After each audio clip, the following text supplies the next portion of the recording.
اور میں یہ بھی بات بتا دوں، بسا اوقات یہ نا ایک الجھن پیدا کی جاتی ہے آقا کریم علیہ السلام کے میلاد پر۔ عشق والے ویسے بڑی بڑی الجھنیں ہٹا لیتے ہیں، یہ چھوٹی موٹی تو چیز ہی کوئی نہیں ہوتی، لیکن پھر بھی کئی بندے پریشان ہو جاتے ہیں۔ لو جی، نبی پاک کے آنے کی خوشی کرتے ہو تو جانے کا غم کیوں نہیں کرتے؟ تو یہاں ایک سادہ بات کہہ لیتا ہوں، میں نے کہا جانے کا غم وہ کر لے جس کا نبی مر گیا ہے، تو جن کا زندہ ہے وہ کیسے غم کرے؟ ہمیں بھی سمجھا دینا یار، توجہ نہیں فرمائی آپ حضرات نے؟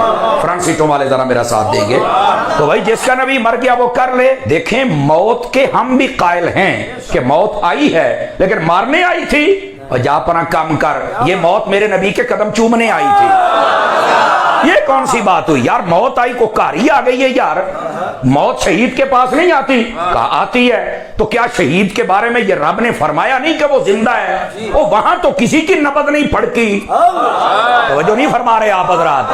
فرنٹ سیٹوں والے ذرا بیٹے آپ کی آواز نہیں آ رہی پتر، خیر رہی ساڑی کمپنی دے تکڑا ہو کے بہ نا پھر، ہاں ہاں تیرے بولنا جو کچھ ہوگا میں ذمہ دار ہوں بچہ، تکڑا ہو کے بہ ذرا۔ او بھائی شہید کے بارے میں یہ کہا گیا کہ وہ زندہ ہے، آج تک کسی کی نبض نہیں پھڑکی کہ جناب وہ قبر میں ہے تو پھر کیسے زندہ ہے؟ تو نبی کے بارے میں لوگوں کو کیا ہو گیا ہے؟ شہید کا رتبہ تو کم ہوتا ہے، میرے نبی کا تو نبیوں سے بھی زیادہ ہے۔ کمال والی بات، شہید کے پاس موت آتی ہے، آئی اس نے ذائقہ چکھا، موت اپنے کرتے ہو اپنے کر، تو میرے حبیب کے لیے یہ بات لوگوں کو کیوں نہیں سمجھ آتی ہے بھائی؟ آواز سمجھ آ رہی ہے آپ سبھی حضرات کو؟ تو اس واسطے یہ چورن بیچنے کی کوئی نہ کوشش کرے، آنے کی خوشی کرتے ہو تو جانے کا غم کیوں نہیں کرتے؟ بھائی جانے کا غم وہ کر لے جس کا چلا گیا، ہمارے کل بھی تھی آج بھی ہے۔ سمجھ آ رہی میری بات کی؟ اور یہ حضرات علماء تشریف فرما ہے، یہ حیات النبی کا مسئلہ ظاہر و باہر ہے۔ سمجھ آ رہی ہے؟ آقا کریم صلی اللہ علیہ وسلم کو اللہ رب العزت نے روضہ اقدس و انور میں حیات بخشی ہے۔ اور ویسے بھی میں آپ کو فتاوی رضویہ سے ایک حدیث سناتا ہوں، اہل علم تو پڑھتے پڑھاتے رہتے ہیں لیکن آپ لوگوں کے لیے شاید یہ نئی بات ہوگی، اہل علم نکال کے بات کر رہا ہوں۔ سیدی اعلیٰ حضرت کہتے ہیں اللہ رب العزت نے اپنے پیارے محبوب پاک علیہ السلام کو جو فرمایا وہی بات حق ہے اور سچ ہے، ایسا ہی ہے، اور جو حضور فرماتے ہیں وہ ہمارے لیے سند ہے۔ ہاں بالکل، آقا کریم فرماتے ہیں انما خلقتم للابد، یہ حدیث ہے۔ اب اس کا ترجمہ سنیے، فرمایا لوگوں تمہیں ہمیشہ کے لیے پیدا کر دیا گیا، یہ اس کا ترجمہ ہے، لیکن اب تھوڑی سی وضاحت ہو جائے تو آپ کو بات مزید سمجھ آ جائے گی۔ ہمیشہ کے لیے انسان کو پیدا کر دیا، اس کا کیا مطلب ہے؟ شارحین حدیث یہاں پہ لکھتے ہیں، اور یہ وضاحت سیدی اعلیٰ حضرت صاحب رحمت اللہ علیہ کے بہت ساری اقوال میں ملتی ہے۔ فرمایا انسان جب سے پیدا ہوا ہے نا، یہ اپنی جگہ بدل رہا ہے۔ پوائنٹ ٹو بی نوٹڈ، سارے حضرات غور کریں میں کیا کہہ رہا ہوں۔ انسان جب سے پیدا ہوا ہے نا، یہ اپنی جگہ بدل رہا ہے۔ لوگوں نے ڈرامہ بنا لیا، وہ نہیں مار کے مٹی ہو گیا، فلانا ہو گیا، میں کہا تہاڈی ہونی ہے۔ اللہ دے بندیو، حدیث کچھ اور کہتی ہے، تم کچھ اور کہتے ہو۔ اللہ دا نام منو، حضور دی امت تے مہربانی کرو، انہاں نو صحیح دین دسو۔ اور یہاں پر کیا انسان کو پیدا کیا ہمیشہ کے لیے، یہ صرف اپنی جگہ بدلتا ہے۔ اب وہ کیسے؟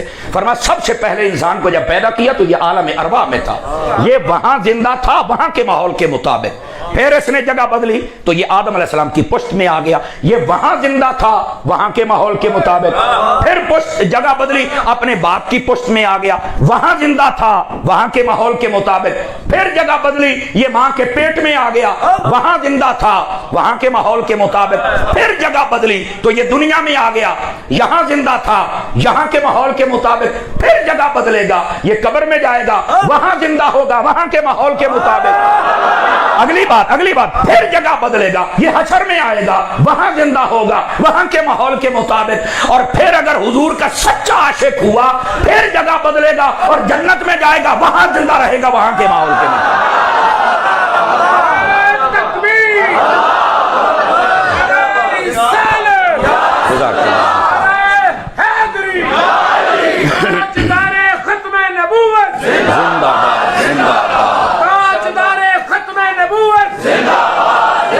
بات سمجھ آئیے کوئی نہیں آئی آپ حضرات کو؟ وہ انسان کو ہمیشہ کے لیے پیدا کر دیا گیا ہے، جب تک نہیں تھا تو کہا، فرمایا حل اتا علی الانسان حین من الدہر لم یکن شیئا مذکورا، فرمایا ایک وقت تھا تو کچھ بھی نہیں تھا، اور جب ہے تو ہے۔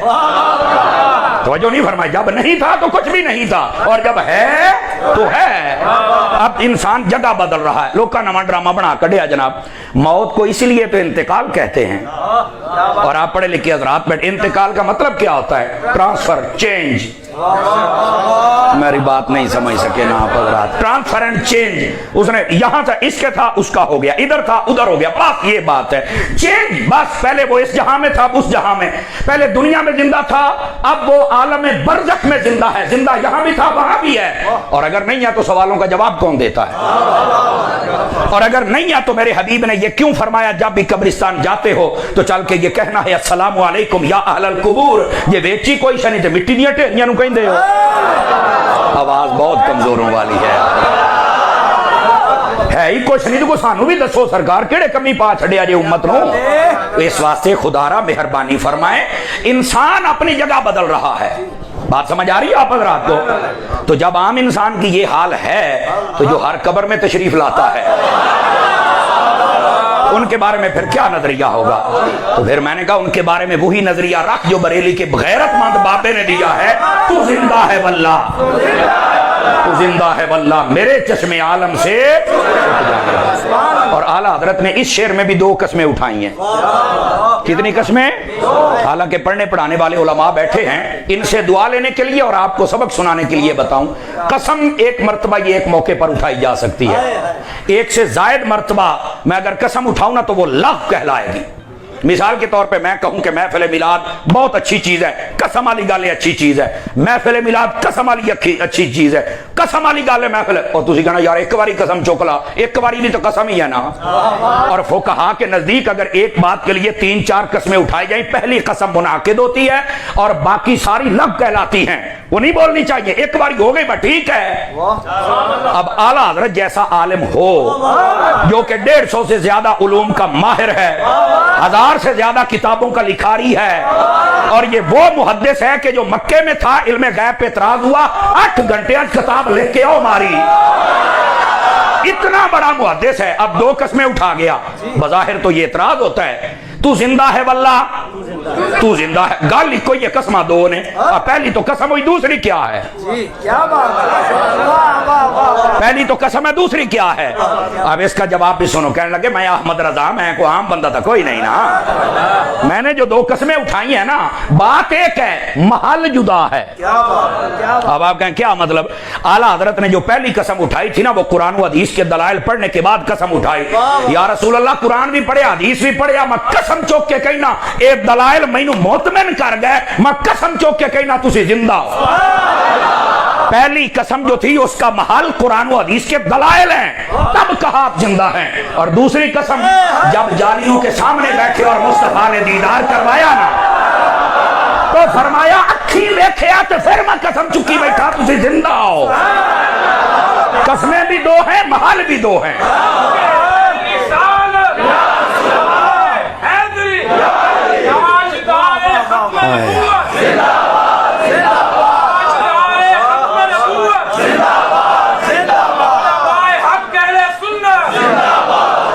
اب آپ سمجھ آئیے آپ سبھی احباب کو، گرامی قدر حضرات یہ احمد رضا ہے، سمجھ آئی نا؟ محل بھی 2 ہیں اور قسمیں بھی 2 ہیں، اس لیے میرے آقا کریم صلی اللہ علیہ وسلم کی شان میں 2 قسمیں، تو زندہ ہے واللہ، تو اعلیٰ حضرت صاحب رحمت اللہ۔